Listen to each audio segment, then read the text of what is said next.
Teman-teman sekalian, ada dua istilah. Ada bencana, ada musibah. Bedain ya.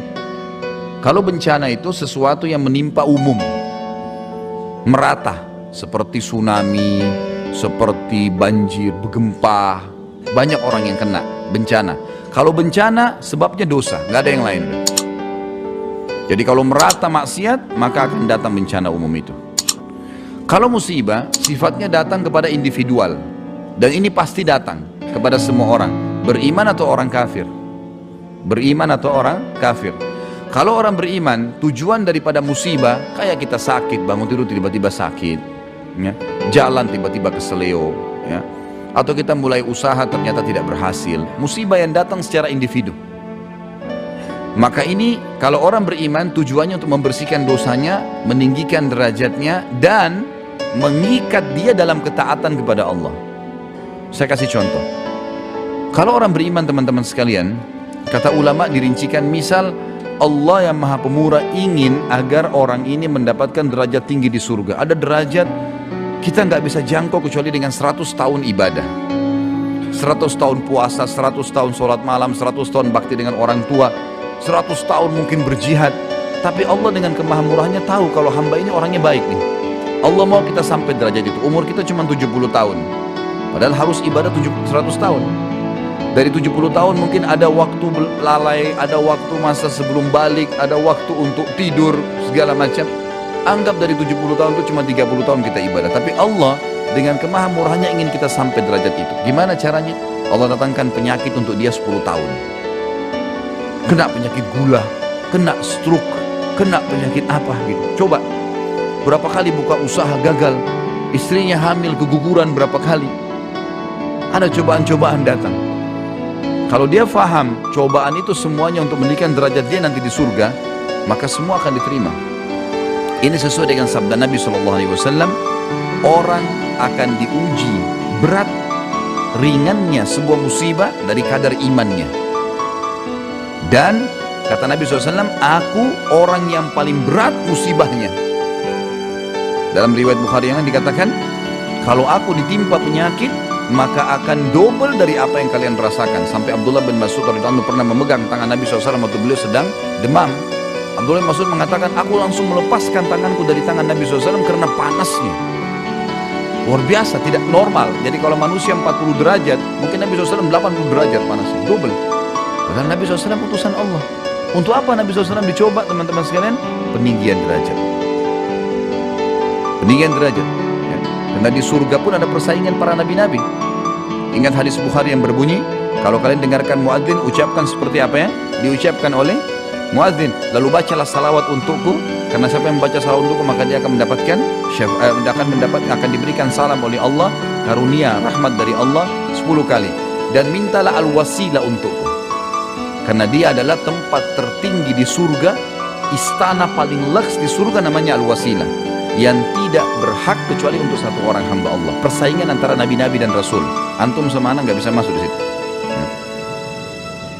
Siapa yang meminta al-wasilah untukku, dia akan dapat syafaatku. Ulama hadis mengatakan ini persaingan para nabi-nabi.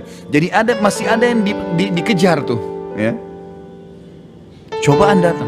Nabi SAW dicoba, meninggal Khadijah radhiyallahu anha, meninggal ketiga anak laki-lakinya, Abdullah, Qasim dan Ibrahim. Tiga-tiganya diharapkan menjadi kader umat, tapi takdir Allah berbeda, ya. Seperti itulah. Anak mantunya As bin Abi As, suaminya Zainab, tidak masuk Islam di awal. Nanti berjalan waktu cukup lama baru kemudian masuk Islam. Dicoba. Pamannya sendiri Abu Talib meninggal dalam keadaan kafir. Pamannya Abu Lahab membenci Islam, memerangi Nabi SAW. Cobaan datang, musibah, gitu kan. Tapi ini jelas bisa dilalui oleh seorang mukmin, karena kata Nabi SAW, Allah tidak akan mendatangkan musibah bagi seorang hamba kecuali sesuai dengan kadar kemampuannya. Jadi antum harus yakin, seberat apapun musibah datang kepada antum, itu pasti antum bisa melaluinya. Peninggian derajat atau pembersihan dosa. Dalam hadis Muslim dijelaskan, tidak ada yang menimpa seorang muslim dari capek, letih, sakit, gangguan orang, bahkan duri menusuk kakinya, kecuali jadi pembersihan dosanya. Kemudian juga pengurungan ya, atau membawa seorang mukmin itu pada jalur ketaatan secara mau nggak mau. Misal seseorang stroke, teman-teman sekalian, terfikir nggak pergi ke diskotik, bar, zina?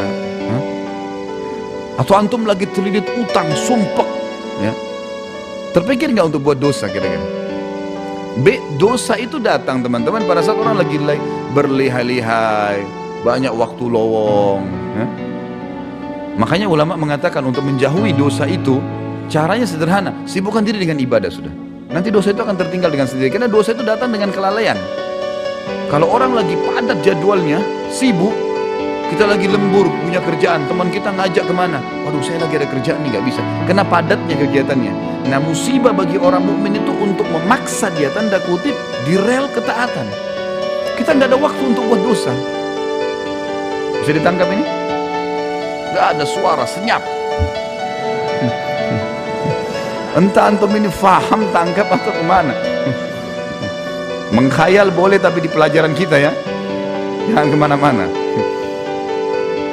Jadi harus dipahamin ini ya. Baik, kalau untuk orang fasik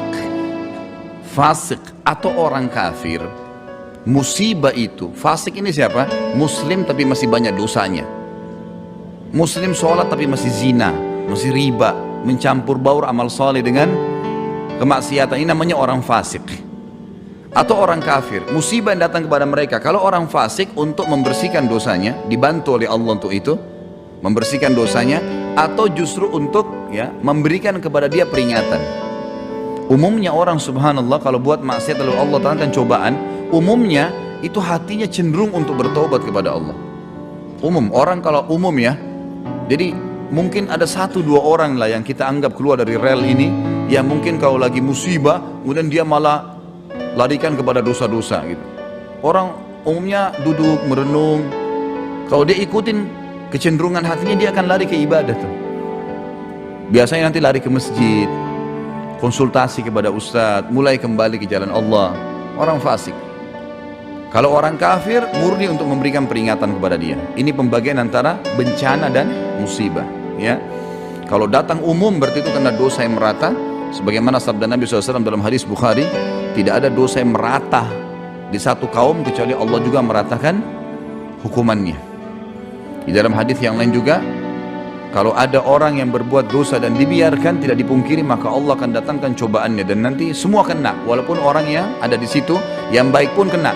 Nanti Allah akan bangkitkan sesuai dengan kadar niat dan amalnya.